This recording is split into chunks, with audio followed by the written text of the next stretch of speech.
Hey everyone, it's Types, and today I'm making a tier list of, I guess, basic combo Pokemon that directly refer to each other, such as the Regis, where Regigigas directly says if you have all the other Regis in play, you can accelerate energies. The Force One, which put attackers of the Swords of Justice, which need you need all four of them in play to be able to do big damage. Mad Party, which kind of stacks to do big damage. Lunatone, Solvak starting to Lunatone here, and some other things. But yeah, these are like basic combo-based Pokemon, groups of Pokemon, and yeah, let's just hop into it. I'm not gonna do a design. This is based on design, not based on power level. Honestly, most of these aren't very good, but a few are pretty solid. But I mean, power will go into it a little bit. If you've seen my design analysis videos before, it's kind of based on that, but it only loosely.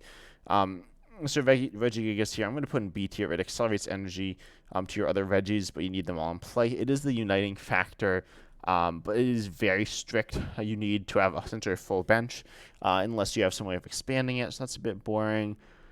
If you didn't have to have that, then it would be overpowered. It's just in kind of an expanded format, but I don't know. It's okay. It's certainly cool, but its attack's also a bit boring. Um, and it relies heavily on special energies that are good in the format as well. In order for it to become a toolbox-based deck, which is what it's meant to do. And then we see Regice. And this is actually like an okay one. It stops Pokemon V's from attacking next turn, which means it has use in other decks as well. It's not amazing, but I think it's a solid option. It does fulfill the role of hitting weakness. It's also, I believe, the only Regice in format. Or in Sword and Shield. I'm only talking about the Sword and Shield block here. Some could have Pokemon before Sword and Shield that theoretically impact them, but I don't really think they do. Mostly, though, I'm not talking about after Sword and Shield either, of course. But just during that like 3 year period. So Regice, this is the only Regice. It's pretty solid. And we see on a large number of them the attack Regigate, which also helps you set up, and it's kind of cool there as well. Next up, we have, I'll talk about actually the Regirock here. This is the older one from Vivid Voltage, Darkness Ablaze, something like that. It's kind of bad. It's like super boring and generic. That being said, it does certainly fulfill the requirement of hitting weakness, but no one ever played it. This one's just like better. It's still super boring though. So I don't love it. It does fulfill the role that it needs to in the deck, but it's still boring. It would be better if it hit more damage, like just a better card. But it can one-shot Arceus, I believe. It's fine. Now we see Registeel. I'll talk about kind of interestingly. In terms of it doesn't actually hit enough to one-shot. Like you're looking to one-shot Ice Rider and Sylveon with this, and it doesn't quite hit that. So I don't love it. But it does more for each, or it does base 220, but less for each energy cost they have in their retreat. It's okay. I'd say it's a bit weak, but I like the idea. It's a bit creative, a bit playful. It can actually be good against free retreating decks as well. I think it's a bit weak, but aside from that, I really like the design of it, and I think it's kind of fun as like an option in the deck. And then the Regieleki is here. This one is an older one, and it's actually very good. As it allows you to hit the active and hit the bench, but honestly, it's a bit basic as well. It's actually very strong and ended up being like one of the best parts of the Reggie's deck because Lightning type was like super good, or it was a really nice type to hit, but it's fine. And honestly, I like the other one more as well. I'm going to put it above Regigigas with its attack. The one attack only hits the bench. Like you see, that it's not going into A tier. The first stack recovers, which is really nice and versatile. It's actually starting playing like control-based decks, but it's not super useful in Regis, especially because it's more of like a turbo almost setup-based deck. And in the end game, you shouldn't really be like having issues with resources, so it's not that useful. But then the second attack, the damaging attack, does a snipe. It's kind of nice, but it can't hit the active, meaning that actually fails to fulfill the role of being a lightning type attacker in terms of weakness. So that's kind of bad, but I don't know. It's fine certainly. This one Regidrago now here actually was one of the first Dragon Pokemon we saw in the Sword and Shield era. Very big like deal. I'll put it in B tier. It says it does 240. It does. It's of course requires multiple types of energy. It's kind of awkward to pay off, but in this deck, it's not a big deal. And then you go ahead and do 240. If you have damage counters on you, you do less for the damage counters. If you have a 10 health left under normal conditions, you'll be hitting no damage.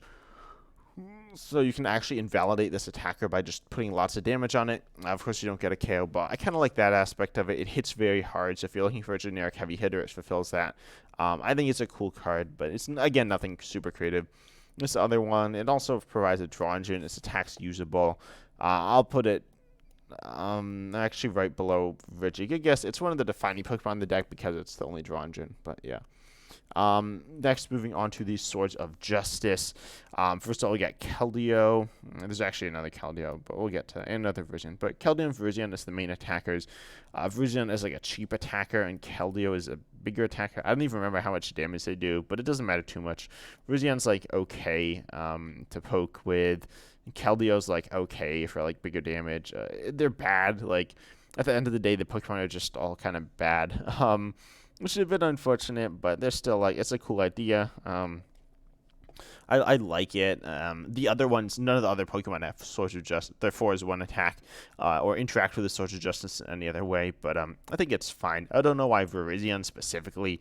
Keldeo, it's like Keldeo's unique from the other ones, but Virizion's not. I wouldn't say. I'd say it would make more sense if it's like Cobalion and Keldeo, but it's fine. Especially like I'm a Gen 5 kid, so I love Keldeo. I love the Swords of Justice. They're like super cool. I think they're Gen 5. If they're not Gen 5, I'm gonna be kind of embarrassed. But yeah, I think like they're cool, but they're not like super interesting. They're certainly fine. I'm trying to see is Keldeo is Gen 5, or they're all Gen 5, which is nice. I also grew up with like Gen 6 as well. But yeah, Virizion, Keldeo, they're like cool. They're not that impressive though. Should I put them in B tier? Maybe they belong in B tier. Or do they belong in? They don't belong in A tier. I'll put them in like B tier. Honestly, I'll put them below these Regis as well. This other Keldeo, it does more for your bench Pokemon. It's kind of generic. And of course, it like doesn't. The rest don't really fit. The Virizion and Keldeo don't really fit into the deck. But they're all like fine. I'll just pop them both in. I'll put this Virizion C tier or D tier. It's like bad, but Keldeo's okay. It hits okay damage. It's payable. This other Keldeo's like kind of hard to pay. I'll get back to this Terrakion actually, but I'm going to talk about this other one from I believe Vivid Voltage. It's kind of okay. I don't even know if Vivid Voltage is this set, but it's kind of old. It's generic. It fills the role. Again, when you're looking at some of these decks, you're looking at like type coverage. And this Terrakion kind of sort of does that. I'll pop it into top D. It's still, I'll put in bottom of C. Pretty generic and underwhelming, but it's fine, I suppose. Then this Cobalion, super generic, bottom of D tier. Again, it does provide coverage. Some of these might actually get bumped down to F tier. We'll see. But it's pretty underwhelming. And then I'll talk about this Cobalion now. See this Terrakion now. Because this is what it was meant to be. This Terrakion, Cobalion, Virizion, and Keldeo all came in the same set. The other ones were all like at different times. But yeah, this Terrakion is really interesting. It does 120 for fighting for Nicolas. It's immune to damage next turn. You can't use its attack multiple turns in a row. But it's a really interesting attacker, but not in that deck. So it struggles from the same issue as actually the highest card in this list so far, the Regieleki, where it's like cool, but it doesn't fit super well in the deck. So I'm going to put it at top of C. It's still a really fun card and a really unique, well, not unique, but nice idea. But unfortunately, because of its, it's like awkward energy cost. It's not really usable in the deck. Now Cobalion, I'm actually going to put in A tier. Believe it or not, its ability says you do more damage to your base Pokemon, do more damage to dark Pokemon. That's usable in other decks, but also, of course, very solid in here. If you're against a dark deck, it's a nice boost. I mean, it stacks, I think. Although it's very specific. And then its attack here does a little bit of damage and accelerates energy, allowing you to set up your other attackers easier. I think it does very nice synergy with the deck. It's not exclusively locked into the deck, but of course it's like nice in there. I really like the Cobalion. I think it's like a really solidly designed card. its ability is a bit like boring because it's kind of useless most of the time. But if Dark was just a little bit better, it'd be very solid. Like Dark's one of the worst types right now, unfortunately. Although you do have some strong cards, it's not very good itself. I'm now moving on to these other Pokemon that I'm not super familiar with, but we got this Magmortar. I moved it. There we go. And this Electivire. The Electivire does damage if you have like a solid chunk of damage if you have damage on your bench Magmortar, and Magmortar does damage if you have an Electivire on the bench, I believe, but it's like a lot. The idea is you also pair it with Magma Basin, which is kind of fun, but it's also kind of bad. So these are definitely like really bad, which is kind of unfortunate. But yeah, it's I don't know, they're kind of bad. But they're kind of a funny idea. I'll put them in like C tier, I suppose. And then the other ones, actually, I'll bump up I think Electivire actually is like kind of interesting within the meta because of its like ability to hit weakness. I'll just leave it at like somewhere in the middle. Nah, I'm still putting it like right here though. It's super boring. And then the other ones, I don't even know what the like one Electivire does, but I know this one. I actually still playing GLC. It's kind of a fun attacker.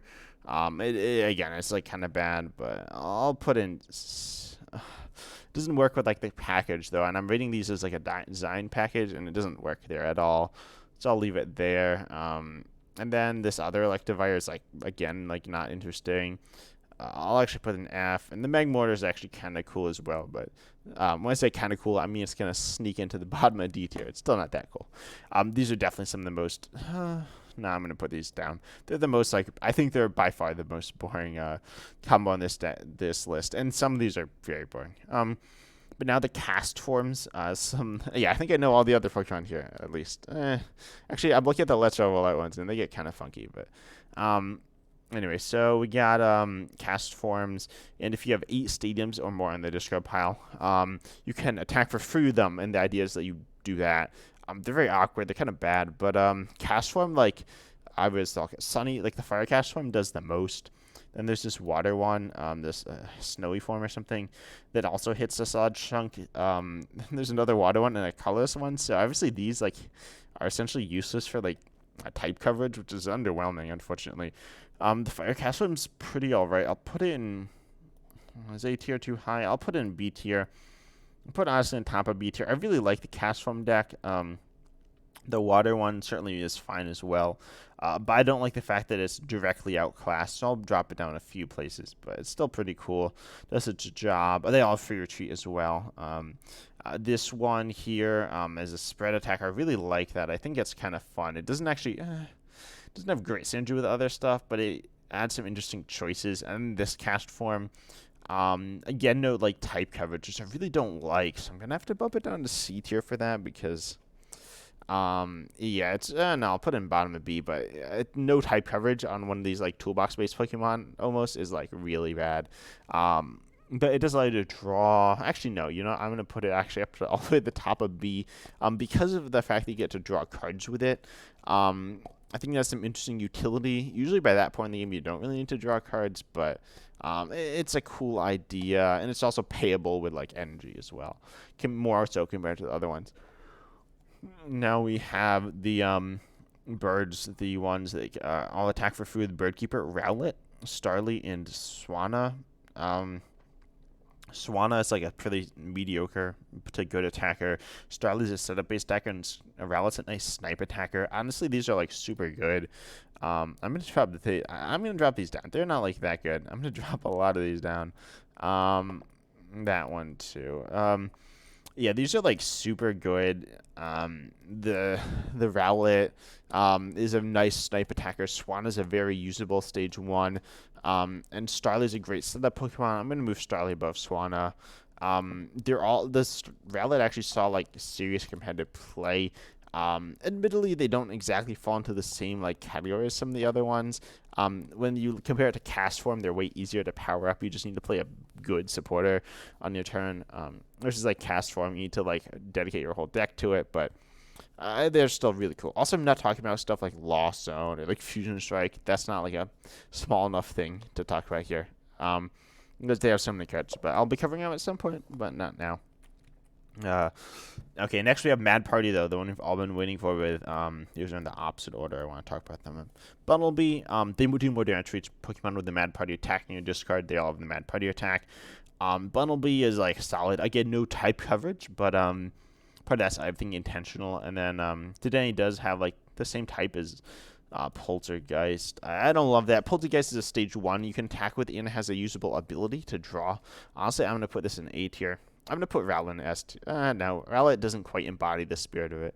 But Poltergeist will go in A tier as a really cool one that has synergy with the deck, and it draws, and it has a payable attack. It's like perfect for this type of deck. Bunnelby is like fine. It's like usable, but it's really uninteresting. I'll put it at the bottom of B tier. No, it does what it does, but it's colorless Pokemon for 2 colorless energy, 40 HP. We do see the real low HP, which is kind of fun, making it the archetype what it is, although the other ones don't necessarily have as low HP. Now, Glaring Mr. Rime, you literally never put into play. Dedenne, you like will by accident, but you can attack with it. I'm gonna put it in like bottom of C tier, and Mr. Rime, I'm gonna put it in bottom of D tier. I know some of you are gonna say that, oh, they're only supposed to be like discard fodder, but I feel like they should have some use. Like, if you've seen the Wings of Union deck, all 3 Wings of Union Pokemon, you can attack with them. 2, they provide type coverage, and 3, they all have like different utility, I suppose. It's really nice. In that aspect, the Wings of Union is like Mad Party, which is like Night March.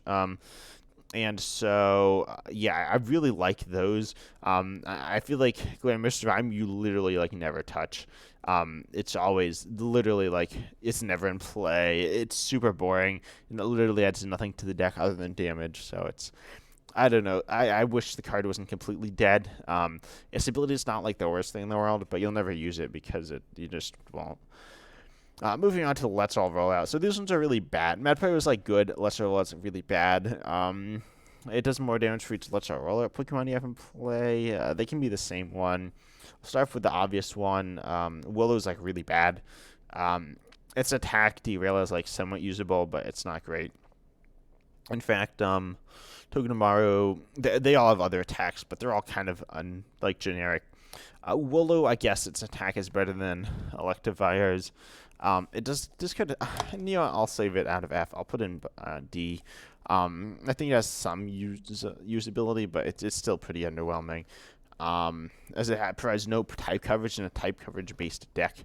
Then we see Marill, Jigglypuff, Sandshrew, and Togedemaru. They're all fine. In terms of type coverage, I'll say that I'll put Jigglypuff and Sandshrew in C, and Marill and Togedemaru on top of D. They're kind of, the tiers are like kind of ordered, but not exactly. So that's fine. I'm gonna drop Willow down. I really don't like it being like this Pokemon in a type coverage based deck. Although it is kind of interesting in this ability to discard energy. But then Blissey is gonna go in like bottom of C. The idea is so it makes all your Pokemon immune to VMAXs, your Let's Roll That Pokemon, but like it's so weird and specific because VMAXs actually weren't like even at this time, which was a Fusion Strike. They were like good, but they weren't like broken. It's a pretty like bad ability. It doesn't really save it. Its attack's also completely unusable. It's like a really badly implemented version of Poltergeist. So, in fact, I'm gonna put Poltergeist above Swanna. That's fine. Latios, Latias now a very simple combo. They both accelerate Psychic Energy to one another. Kind of fun, kind of awkward to use as well, but that's what makes them good. They're also copyable by both Mew VMAX and Regidrago V-Star, which is kind of cool. They have different ability. Like Latias is like the big damage. Latios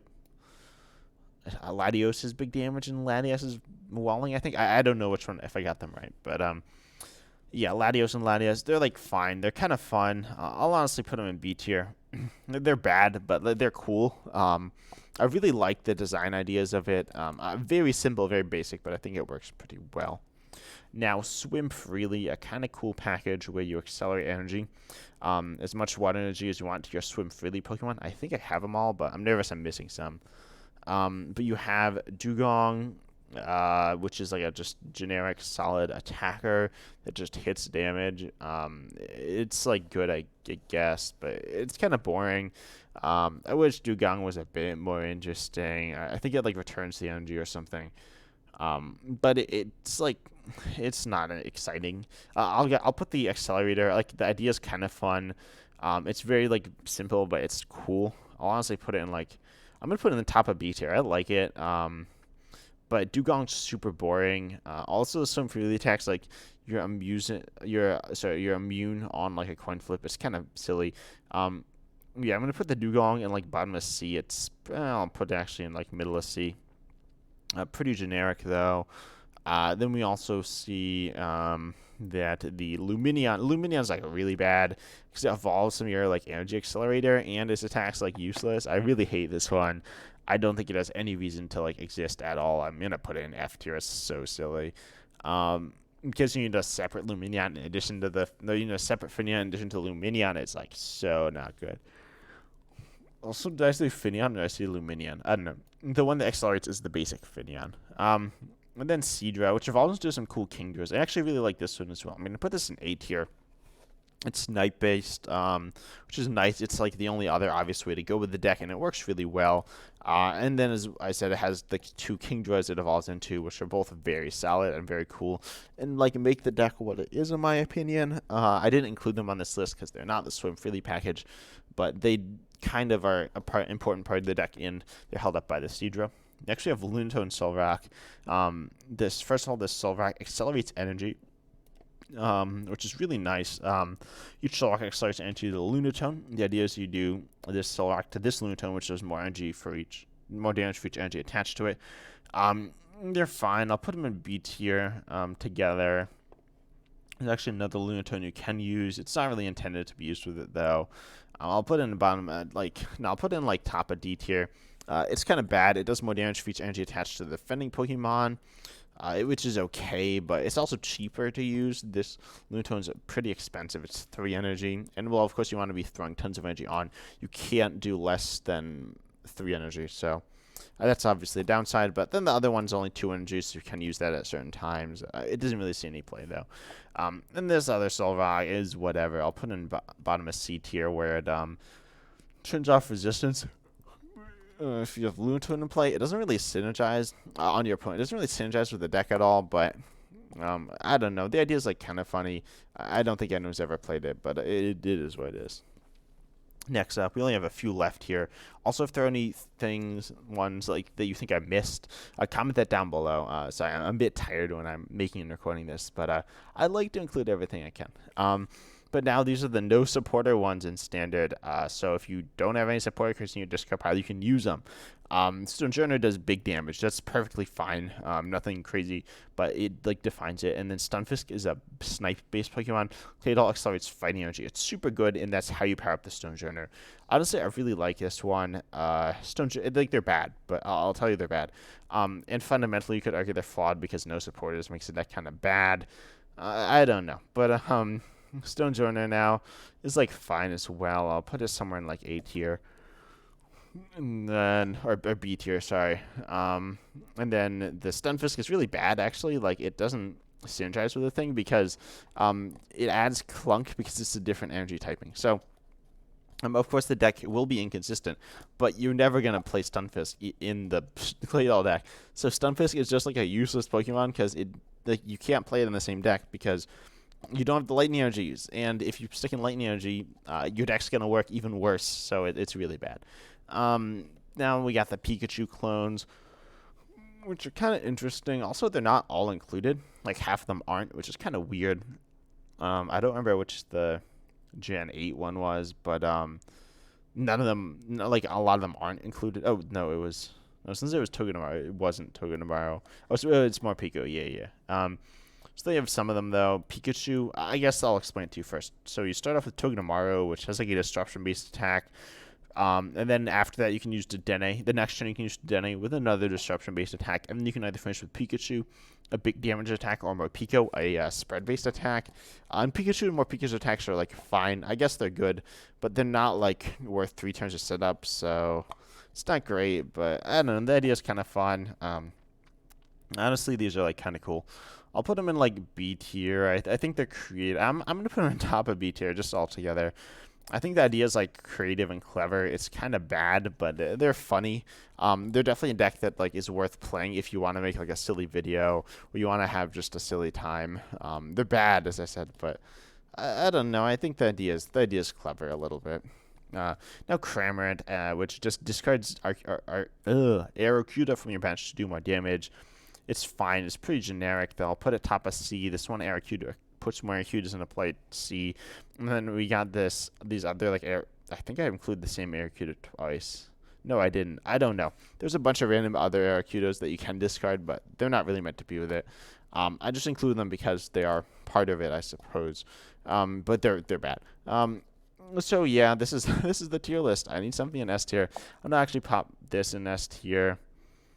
I'm gonna adjust this a little. I'm gonna move this up. I'll actually move the Pikachu clones up.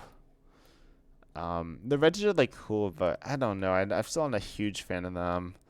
I'll move this Reggie up. I'll move. Let's see. I'll move Poltegeist and Claydol shouldn't. Claydol can't be up there. I'll move that up, and then yeah, that's fine. That's fine. But yeah, I hope you enjoyed this video. As I said, this is like a weird concept, but I enjoyed talking about it. I enjoy tier lists, and I enjoy funny Pokemon. I hope you enjoyed though, and as always, I'm excited to see you in the next video. See ya.